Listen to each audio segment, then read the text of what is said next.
My name is Dr. Lauren Hughes. I'm a board certified pediatrician. This was in response to how I weaned my kids off pacifiers. I'm going to tell you how I did it. Number one is you have to realize that the emotional dependency of needing a pacifier for your kid is because we can't handle the discomfort. Recognizing that it's easier for us to pop that thing back in than deal with the discomfort of your kid crying, which is fine. Understanding that it is primarily a crutch for us and not a crutch for them. And that helps make it a little bit easier to wean. Here's what I did. My oldest never took pacifiers. With my twins, I held a pacifier in their mouth. I said, you're gonna take it. I'm not gonna be the pacifier again for a year and a half. So, held them in their mouths. By the time they were a little over 2, I was like, gotta get off these. What we did, we had a pacifier box.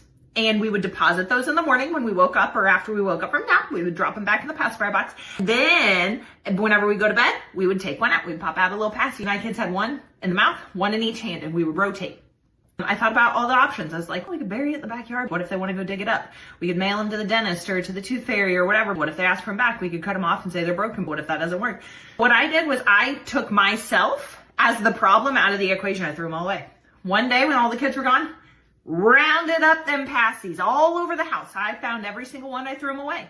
In the middle of the night, I could not fall back on my crutch. When we went to bed, we went to look in the passy box. There was none. There were none. There were none passies. And I was like, let's go look for them.